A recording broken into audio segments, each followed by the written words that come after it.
L'ange Gabriel dans une ville de Galilée appelée Nazareth.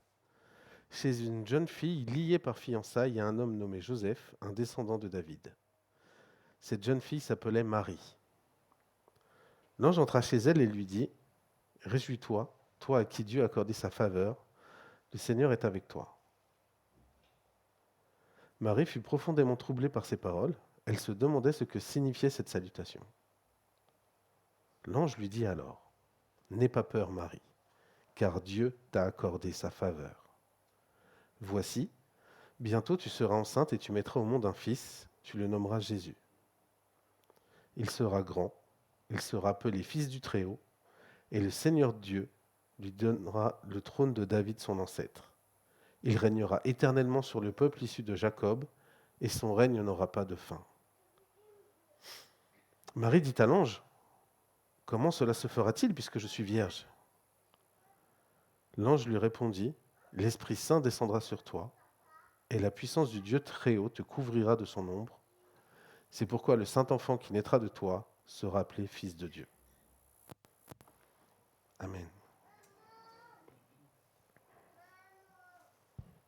Je peux l'écarter un petit peu. Marc, s'il y a un souci, tu me dis. Ok. On va prier. Seigneur Jésus, merci. Merci, c'est vrai que à la fin de la semaine prochaine, c'est Noël et on veut se remettre entre tes mains, Seigneur. On veut se remémorer qui tu es. On veut se remémorer que tu es venu sur terre pour nous, t'offrir en sacrifice pour nos péchés, afin de nous ouvrir les portes du paradis. Je voudrais te remettre toute cette assemblée entre tes mains. Je voudrais nous remettre entre tes mains afin que tu ouvres nos cœurs à ta parole, que tu nous remplisses de ton esprit, Seigneur, que tu nous guides, que tu nous diriges. Seigneur, que ta parole soit proclamée, expliquée. Et Seigneur, que nous puissions vraiment recevoir quelque chose de toi aujourd'hui. Vraiment, ce moment, on veut le vivre avec toi. On t'a apporté notre adoration. On a fini par ce chant de crainte devant toi. Et on veut vraiment venir t'entendre, toi, Seigneur. Manifeste-toi, Seigneur. Que ton message touche chaque cœur, que chaque cœur soit disposé à entendre ta parole, que chaque cœur puisse recevoir quelque chose de toi aujourd'hui. Vraiment merci. Ce temps entre tes mains, en ton saint et puissant nom de Jésus-Christ. Amen. Ça fait 22 ans que je suis avec mon épouse et ça fait 18 ans qu'on est mariés ensemble. Aujourd'hui, on a 4 enfants. Mais il y a 16 ans, on n'était que tous les deux. C'était bien. On avait un grand salon, un joli 2 pièces. Pas d'affaires, pas de jouets dans le salon. C'était bien, c'était calme. Bon, après, il y a un couple à l'église qui s'est marié et eux, pendant leur voyage de noces, ils ont eu un enfant, une fille. Et nous, on s'est regardé avec Élise, on s'est dit, bon, c'est pas notre priorité, et nous, c'est pas gênant si on a. Oui, ok. Et en fait, pour moi, c'était pas une priorité, parce qu'à l'époque, je voulais trouver du travail. Pour ma femme, c'en était une, mais je le savais pas. Du coup, on a prié. Et on a essayé d'avoir un enfant. Et puis, ça venait pas.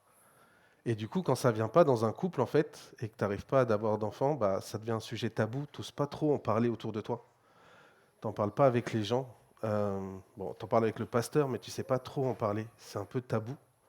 Ça te gêne. Et donc on prie. Et je vous passe tous les détails, mais on fait un jour une prière particulière et Yélis tombe enceinte. Sauf que moi, je suis tellement doué que quand on lit le résultat de la prise de sang, je m'arrête à la première ligne où il y a marqué pas enceinte. Je lis pas le chiffre. Je suis nul en analyse médicale. J'ai un bac +4, mais là, pour les analyses médicales, j'ai un bac -4. Je suis nul. Et donc, je suis au travail. Et ma femme va chez le docteur. Lui, il est doué pour lire les analyses médicales, lui. Lui, il est très bon. Lui, il voit que ma femme est enceinte de 15 jours. Il lui dit tout de suite, d'ailleurs.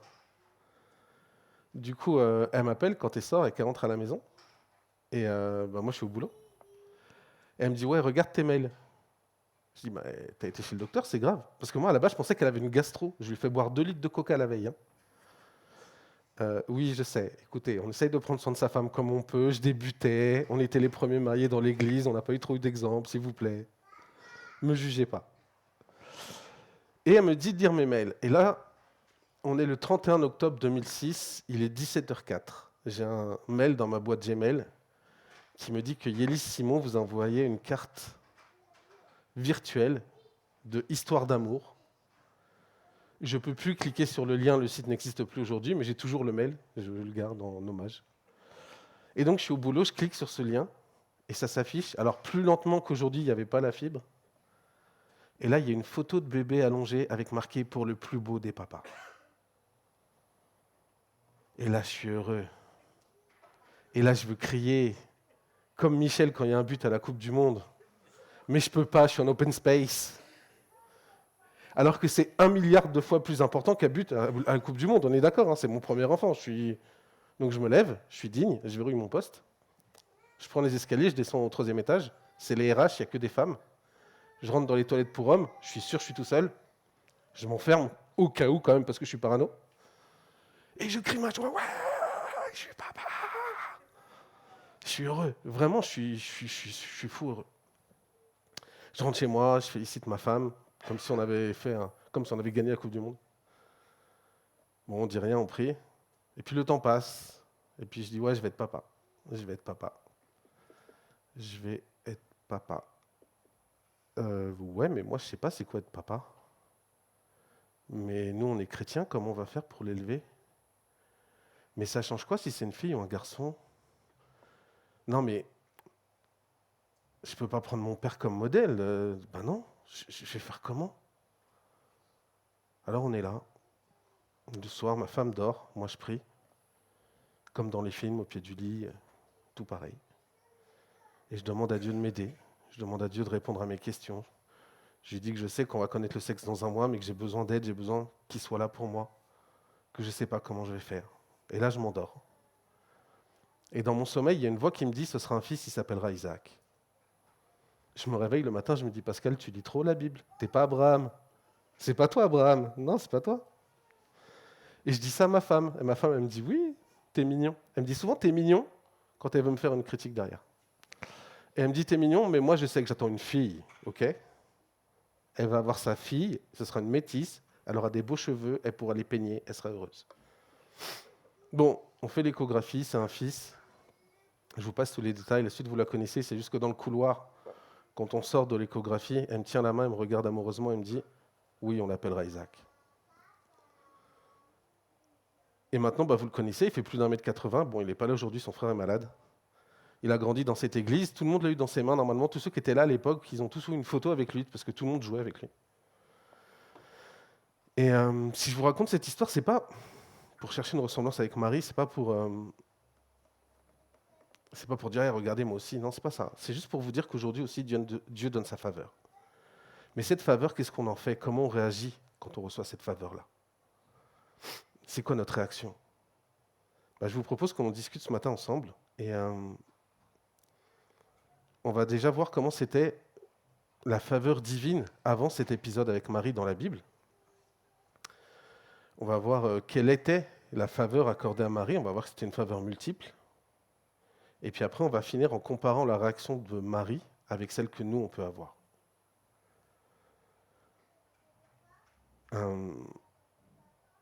Dans la Bible, à plusieurs reprises, on nous parle de faveur divine, de faveur de Dieu. La parole nous mentionne plusieurs hommes et plusieurs femmes qui ont cherché sa faveur, plusieurs hommes et plusieurs femmes qui ont, parce qu'ils avaient sa faveur, ont approfondi leur relation avec lui. Quand toi, tu as la faveur de Dieu, c'est aussi quelque chose qui t'aide à avancer dans ta relation avec Dieu. Et parfois même, ils ont dit à Dieu, si vraiment j'ai ta faveur, alors ils ont conditionné ça. Dans Genèse 6, Dieu est en colère. Il veut supprimer les hommes de la terre. Mais au verset 8, donc Genèse 6, 8, il est écrit, mais Noé obtint la faveur de l'Éternel. Si on prend une autre histoire, on prend l'histoire de Moïse, on sait que c'est un enfant qui a été mis dans un panier, qui a été élevé par la famille du Pharaon, puis qui est devenu leader de son peuple. qui les fera sortir d'Égypte et qui les amènera vers la terre promise. Mais ce n'était pas toujours facile pour Moïse. Et Moïse a demandé à Dieu de les guider en avant encore la faveur divine. Vous retrouvez ce passage dans Exode, au chapitre 33, des versets 11 au verset 17. La parole dit ceci. L'Éternel s'entretenait avec Moïse directement comme un homme parle avec son ami. Puis Moïse regagnait le camp, mais son jeune assistant Josué, fils de Nun, restait dans la tente. Moïse dit à l'Éternel, « Vois, tu me demandes de conduire ce peuple, mais tu ne me fais pas connaître qui tu enverras pour m'accompagner. Pourtant, tu m'avais dit, je t'ai choisi personnellement et tu jouis de ma faveur. Maintenant, si réellement j'ai obtenu ta faveur, veuille me révéler tes intentions pour que je te connaisse. Alors j'aurai vraiment ta faveur. Et considère que ce peuple-là, c'est ton peuple. » Dieu répondit, « Je marcherai moi-même avec toi pour te rassurer. » Moïse reprit, « Si tu ne viens pas toi-même avec nous, ne nous fais pas sortir d'ici. À quoi reconnaîtra-t-on que j'ai obtenu ta faveur, moi ainsi que ton peuple, sinon si tu marches avec nous? Et si nous sommes ainsi distingués, moi et ton peuple, de tous les autres peuples de la terre. » Alors l'Éternel répondit à Moïse, « Même ce que tu viens de demander, je te l'accorde parce que tu jouis de ma faveur et que j'ai une relation particulière avec toi. » Par la suite, Moïse va jusqu'à demander de pouvoir contempler la gloire de Dieu, ce que Dieu va permettre sous certaines conditions pour protéger Moïse. Moïse a invoqué cette faveur et Dieu lui a renouvelé sa faveur divine. À travers Moïse, le peuple d'Israël en a bénéficié puisqu'il lui a dit plusieurs fois. Et alors que le peuple est en colère alors que Dieu était en colère contre le peuple a conservé cette faveur grâce à Moïse. Vous pouvez aussi retrouver l'histoire de Gédéon dans Juge 6, si vous voulez. C'est Juge de 6 à 8, où il y a toute l'histoire de Gédéon, comment l'ange va lui dire qu'il a sa faveur, comment il va combattre pour délivrer son peuple alors qu'ils sont moins forts, moins nombreux. Mais on va prendre un autre exemple. Il y a une femme qui pleure au temple de Jérusalem. Elle n'a pas d'enfant. Son mari a une seconde épouse qui, elle, a des enfants. Elle est triste, elle est malheureuse. Elle pleure. Tellement elle pleure dans sa prière, tellement elle est émue, que le prêtre qu'elle a pense qu'elle est ivre. Cette femme, c'est Anne. Et Dieu entend et lui fait faveur, lui donne un enfant. Cet enfant, c'est Samuel. Dans 1 Samuel 2, 26, on nous dit « Le jeune Samuel continuait à croître et il gagnait de plus en plus la faveur de Dieu et celle des hommes. » Et ce jeune Samuel, il va grandir. Et il va grandir avec Dieu. Et dans 1 Samuel 16, c'est lui qui va donner l'onction à David. Et David, ça sera un roi particulier. Il aura une relation vraiment particulière avec Dieu. Et dans 2 Samuel, de 8 à 15, on nous dit ceci. « Voici maintenant ce que tu diras à mon serviteur David. Ainsi parle l'Éternel, le Seigneur des armées célestes. Je suis allé te chercher dans les pâturages où tu gardais les moutons pour faire de toi le chef de mon peuple Israël. Je t'ai soutenu dans toutes tes entreprises et je t'ai débarrassé de tous tes ennemis. Je te ferai un nom très glorieux comme celui des grands de la terre. J'ai attribué un territoire à mon peuple Israël où je l'ai implanté pour qu'il habite chez lui et ne soit plus inquiété et opprimé comme auparavant par des hommes méchants. Comme à l'époque où j'avais établi des chefs pour mon peuple Israël, je t'ai accordé une existence paisible en te délivrant de tous tes ennemis. Et l'Éternel t'annonce qu'il te constituera une dynastie. Quand le moment sera venu pour toi de rejoindre tes ancêtres décédés, j'établirai après toi l'un de tes propres descendants pour te succéder comme roi, et j'affermirai son autorité royale.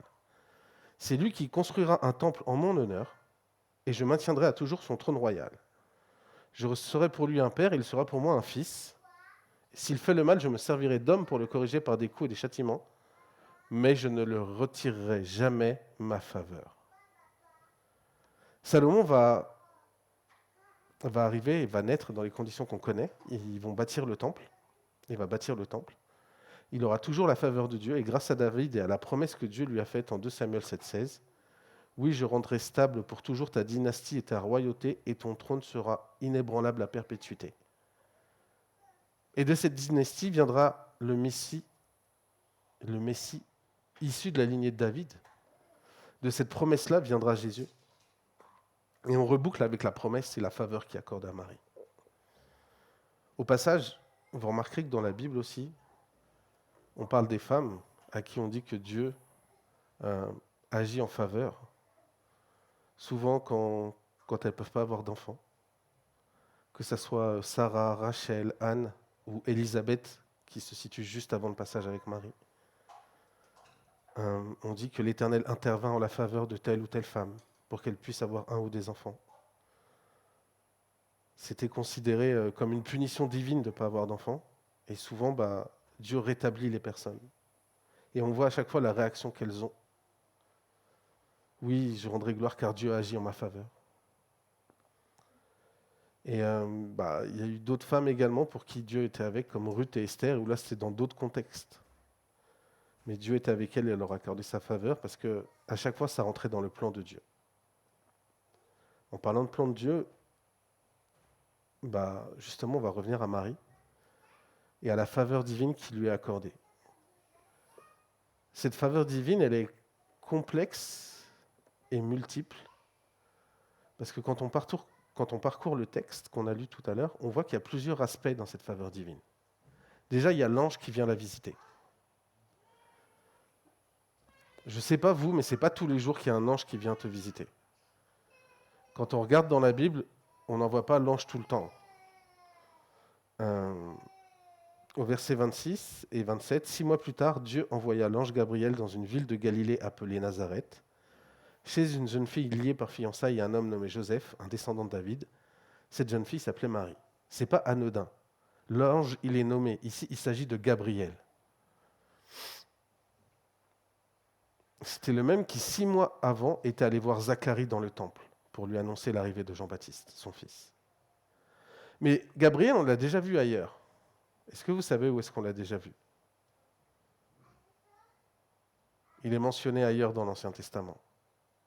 Ce n'est pas un piège, vous savez pas. Dans le livre de Daniel. Dans le livre de Daniel, chapitre 8, il est mentionné 2 fois, au chapitre 8 et au chapitre 9. Au chapitre 8, versets 15 et 18, « Pendant que moi, Daniel, je contemplais cette vision et que je cherchais à la comprendre, je vis debout devant moi un être ayant l'aspect d'un homme. Et j'entendis une voix d'homme venant de l'Oulaï qui appelait et disait « Gabriel, explique-lui la vision. » Celui-ci s'avança vers l'endroit où je me tenais. À son approche, je fus pris de frayeur et je tombai face contre terre.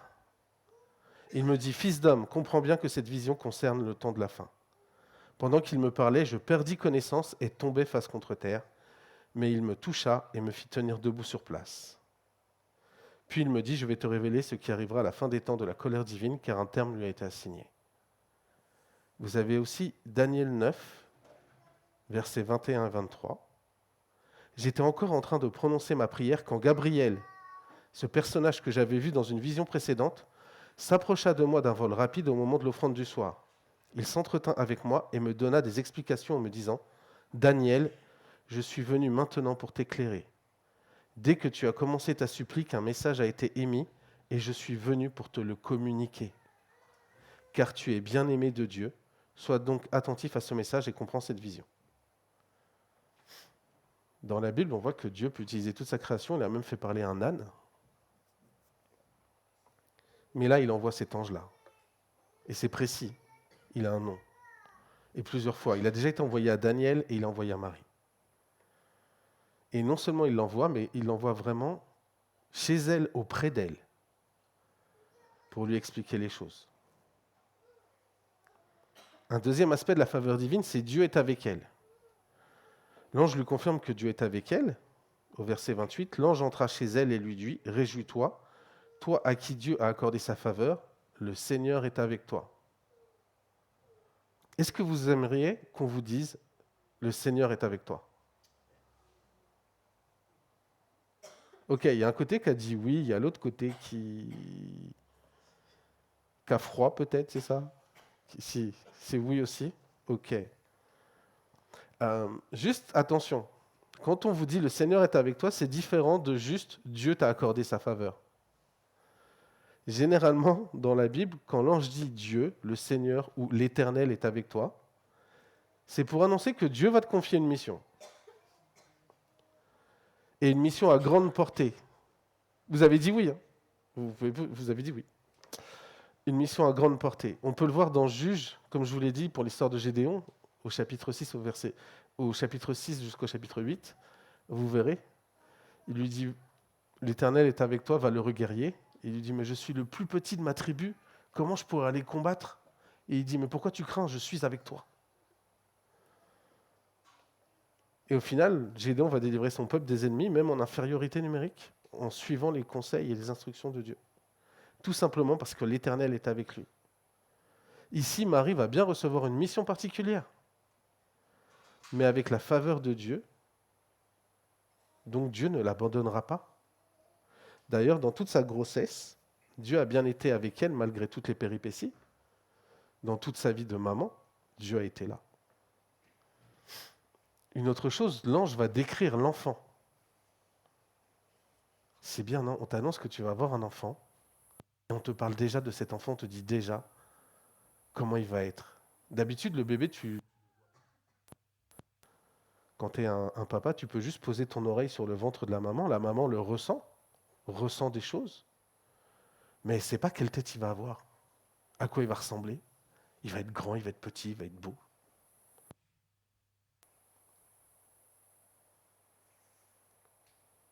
Et là, il va lui décrire l'enfant. Et c'est encore pire parce qu'elle, elle est vierge en plus. On lui dit, tu vas avoir un enfant. Et là, elle dit, bah non, je suis fiancée, donc je suis juridiquement mariée. On a juste... Là, quand on dit fiancé, ils sont juridiquement mariés. Hein. Ils n'ont juste pas le droit d'avoir une vie conjugale et d'avoir une vie commune en attendant le mariage, mais ils sont juridiquement mariés. Elle n'a pas demandé spécifiquement un enfant dans sa prière, comme beaucoup de femmes pour qui Dieu est intervenu. Mais pourtant, c'est la mission qui va lui être confiée, afin que les prophéties s'accomplissent. Et l'ange va lui décrire l'enfant qu'elle va porter. Il lui donne même le prénom, on va y revenir par la suite. Il sera appelé fils du Très-Haut, et le Seigneur Dieu qui donnera le trône de son ancêtre. Il régnera éternellement sur le peuple issu de Jacob, et son règne n'aura pas de fin. Avant même d'être enceinte, on est déjà tout ce qu'il y a à savoir sur son enfant. C'est vraiment une grâce magnifique. Un autre aspect de la faveur divine, l'Esprit Saint va la couvrir.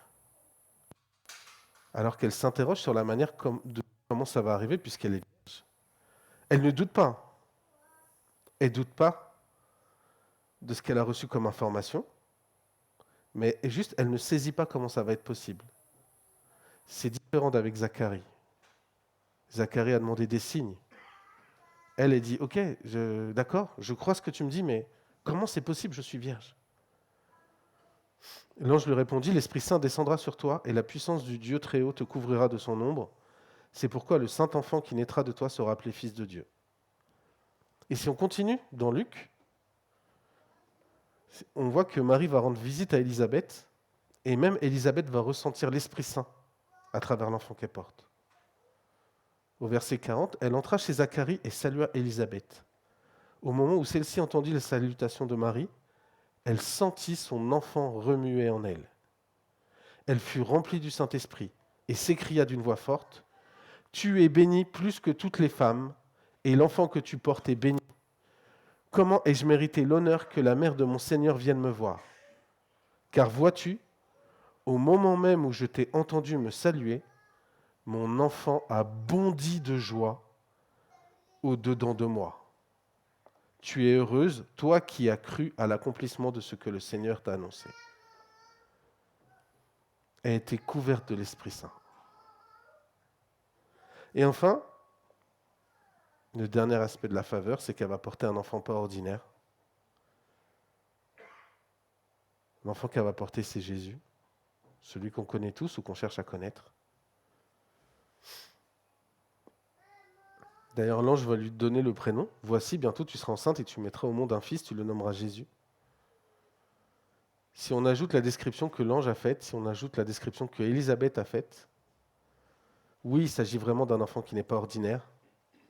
D'ailleurs, dans le passage que Paul a lu tout à l'heure, il y a d'autres personnes qui vont lui dire, je ne vais pas vous relire Siméon, on l'a lu au début du culte, mais même Siméon a parlé de cet enfant en disant que car mes yeux ont vu le salut qui vient de toi et que tu as suscité en faveur de tous les peuples, il est la lumière pour éclairer les nations. Il sera gloire d'Israël, ton peuple.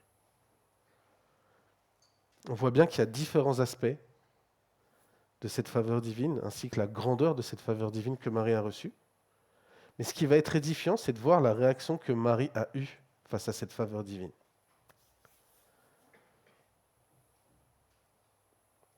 Dans le texte, on voit la réaction de Marie par rapport à celle de Zacharie juste avant. Zacharie, il va avoir Jean-Baptiste avec sa femme Élisabeth. Elle est enceinte, elle est âgée. Mais comme il demande un signe, il va être quoi? Qu'est-ce qui va se passer pour lui? Il va être muet. Il va être muet, il ne pourra pas parler. C'est le grand prêtre, il est dans le lieu saint. Tout le monde attend qu'il sorte, et quand il sort, il ne peut pas parler. Les gens disent, il s'est passé quelque chose. Il ne pouvait même pas donner le prénom de son enfant, alors qu'il le connaissait lui aussi. Jean-Baptiste, lui aussi, fait partie de ce plan de Dieu pour annoncer l'arrivée de Jésus. Mais on ne va pas regarder que la réaction de Zacharie, on va aussi regarder celle qu'on peut avoir nous. On va juste voir 3 points. Promis, on ne voit que 3 points. Le premier, c'est l'acceptation. Marie ne doute pas de la faveur. Malgré que ça soit complexe, que ça soit compliqué et dur à croire, on t'annonce juste que tu vas avoir l'enfant des prophéties, que c'est toi, la maman, que tu es vierge, que tu n'es pas encore mariée, mais c'est toi la mère. Ok. Et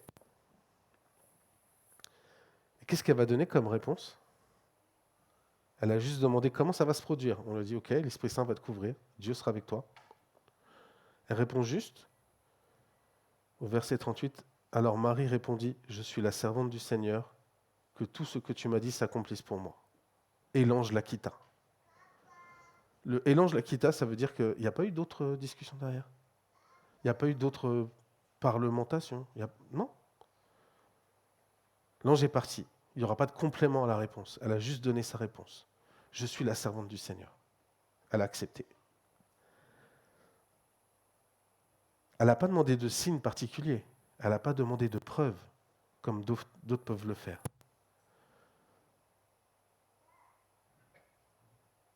Et c'est clairement qu'elle va être la mère du Messie, mais elle accepte. Et nous, dans tout ça, comment on fait? Quand Dieu nous propose sa faveur, est-ce qu'on l'accepte simplement? Est-ce qu'on fuit à la Jonas? On peut fuir, hein? Ça arrive. Est-ce qu'on demande des signes à la Gédéon? Moi, quand je me suis converti, j'ai demandé un signe à Dieu. Je voulais qu'il fasse un truc avec la lumière. C'est pas ce qu'il a fait. Mais j'ai demandé un signe. J'ai demandé. C'est humain de demander des signes, de demander une confirmation, parce que on est dans un monde où on peut douter de tout. Ou alors peut-être qu'on va accepter, mais sous certaines conditions. Seigneur, je veux bien, mais fais que ceci ou cela. Marie, elle n'a pas mis de condition. Elle a simplement et pleinement accepté. Pour que la faveur divine agisse dans ta vie, tu dois l'accepter. D'ailleurs, c'est ce qu'on fait quand on se baptise, non? On accepte Jésus comme Seigneur et Sauveur, pleinement. On ne met pas de condition, mais rien n'en doute. On l'accepte juste. Faisons pareil pour la faveur divine. Ça peut demander de la foi. Mais si on est là ce matin, c'est que soit on a cette foi-là, soit on la recherche. Donc le premier point, c'est l'acceptation. Maintenant, on va voir le deuxième point. Marie répond, je suis la servante du Seigneur, que tout ce que tu m'as dit s'accomplisse pour moi, et l'ange la quitta. C'est une réponse pleine d'humilité. D'ailleurs, quand Élisabeth va la saluer, on a déjà dit les termes qu'elle va lui dire.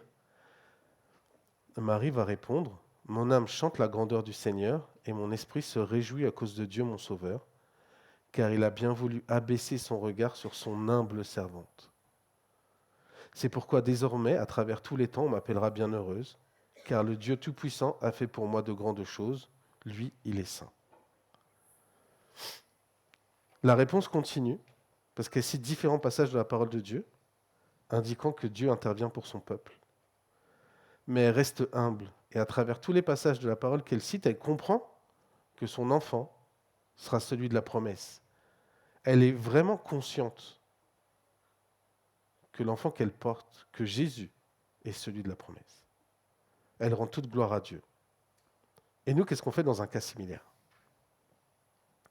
Le terme faveur, ça implique deux choses. Si je viens te demander une faveur, c'est que je vais te demander quelque chose que je ne mérite pas. Ou que je vais te demander quelque chose qui a une importance. Sinon, je ne vais pas te demander une faveur.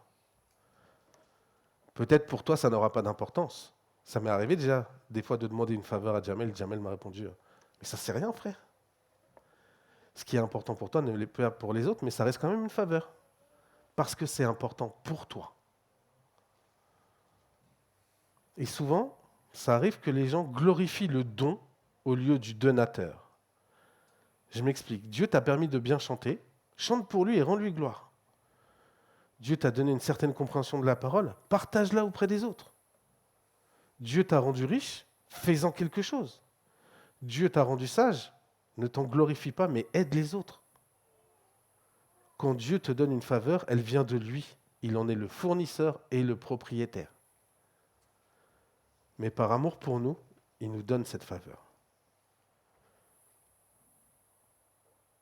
Aujourd'hui, on est sauvé grâce au sacrifice de Jésus, mais quelle gloire on a là-dedans. Est-ce qu'on a une gloire particulière ? Aucune. Tout n'est que grâce, non ? Quand Dieu t'accorde sa faveur, reste son humble serviteur, son humble servante. Je vais vous raconter une histoire. Au boulot, j'ai postulé dans ce travail-là parce que le directeur d'établissement dans lequel je travaille, je le trouve vraiment particulier. Et j'avais envie de travailler avec lui. C'est quelqu'un qui décide de tout. C'est-à-dire que lui, quand il va dire il t'embauche, il envoie ton dossier au RH. Je travaille à la SNCF, c'est quand même un peu cadré. Mais si lui, il envoie ton dossier au RH, ça veut dire que tu es embauché. C'est même lui qui négocie ton salaire. Ce n'est pas les RH, c'est lui qui négocie ton salaire. Et en fait, j'ai appris récemment, je le vois, il est toujours juste avec les gens, que ce soit quelqu'un qui travaille en prestation, quelqu'un qui soit interne, quelqu'un qui est là depuis longtemps, quelqu'un qui est nouveau, quelqu'un qui a un grade, quelqu'un qui n'a pas de grade, il est toujours juste avec tout le monde. Et du coup, je me dis, waouh, ce mec est vraiment bizarre. J'ai pas l'habitude de voir des chefs comme ça. Et j'apprends quoi ? Il est syndiqué à la CGT. Bah, non. SNCF, CGT, patron, ça se... Si, je vous assure, pour voir les messages en interne, ça... Bah non, en fait, lui, il se soucie des gens, il se soucie du social, donc il est syndiqué. Et des fois, quand tu as un problème, il te dit, bah va voir les syndicats. Il te conseille.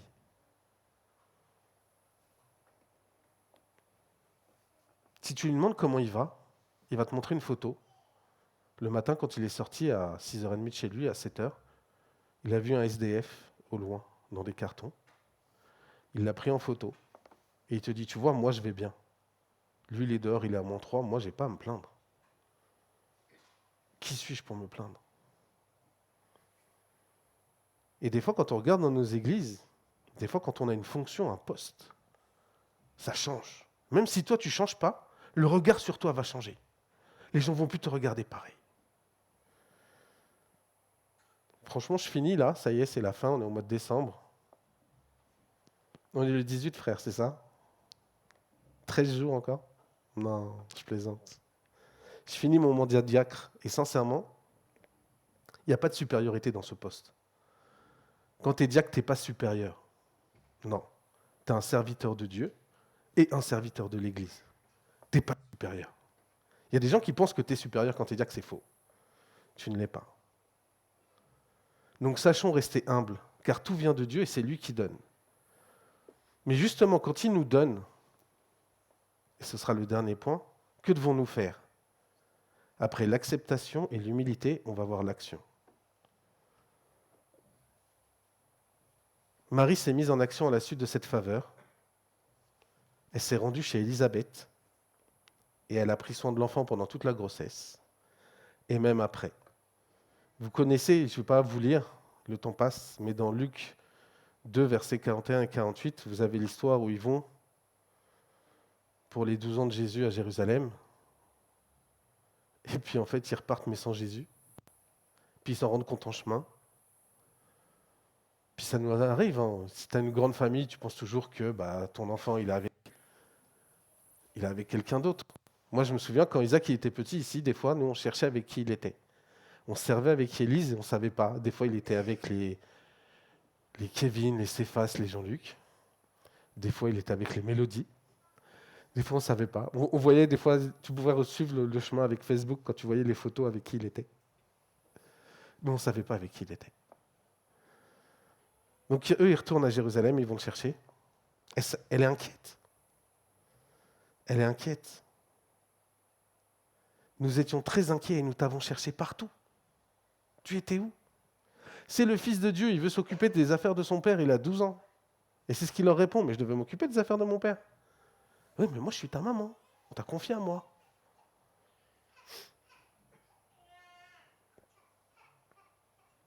Ce sentiment particulier qui te prend quand tu perds ton enfant au centre commercial, à Carrefour. Puis tu le retrouves, parce qu'il était resté au rayon jouet ou au rayon gâteau, ou un rayon que tu avais fait avant. Normalement, il était là, puis il n'y est plus. Ça peut arriver. Elle est cherchée. Elle a toujours cherché après lui, elle a pris soin de lui. Elle va avoir d'autres enfants, mais elle va toujours s'occuper de lui.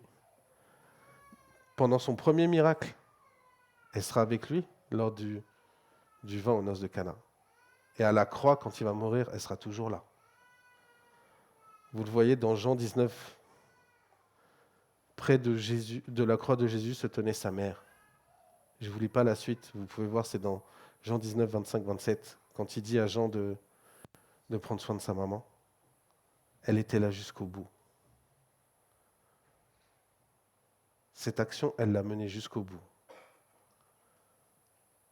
Et nous, pour ce qui nous concerne, sur qui on peut prendre exemple? Il y a Pierre. Vous savez, Pierre est dans la barque. Jésus marche sur l'eau. Ils ont peur. Ah, un fantôme! Non, n'ayez pas peur, c'est moi, c'est Jésus. Ok, Seigneur, fais que moi aussi je marche. Viens. Et il a fait vraiment ce qu'on appelle un pas de foi. Là, c'est concret, c'est un vrai pas de foi. Parce qu'il a mis son pied dans l'eau. Et ça a fonctionné. Donc il a mis le deuxième pied dans l'eau. Moi, je ne peux pas le faire parce que Et puis il a pris peur. Du coup, il a coulé. Et Jésus l'a ressorti. Mais il a fait ce pas de foi et ça a fonctionné. Il s'est mis en action.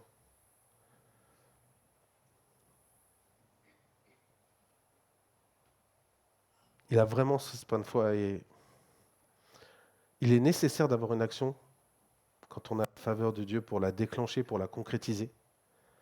Parce que si on regarde tous les exemples qu'on a cités ce matin de toutes ces personnes, ils ont toujours agi. C'est pas pour vous faire la morale, hein, ou nous faire la morale parce que je m'inclus dedans. Mais il y a toujours une action, quelle que soit la faveur que tu as reçue, s'il te plaît, quelle que soit la faveur que tu as reçue, fais-en quelque chose. Car Dieu est avec toi et tu as sa faveur. Si vous vous dites, oui, mais moi, je n'ai pas la faveur de Dieu, si, j'ai une bonne nouvelle pour vous. Tu as la faveur de Dieu. La preuve, il t'a donné Jésus. Et ce sera ma conclusion. Pour conclure, Dieu est un Dieu compatissant, un Dieu d'amour qui nous a également donné sa faveur divine. Le week-end prochain, on va célébrer Noël. Rappelons-nous que cette faveur divine que nous avons reçue, c'est Jésus. Je vais vous laisser des questions à méditer. On n'a pas le temps pour discuter, donc on va juste que vous ayez des questions pour méditer. Que faisons-nous de cette faveur que Dieu nous a donnée? Comment réagissons-nous vis-à-vis de cette faveur? Avec acceptation? avec humilité, avec action. Il n'y a que toi qui peux répondre à ces questions-là. Que Dieu vous bénisse.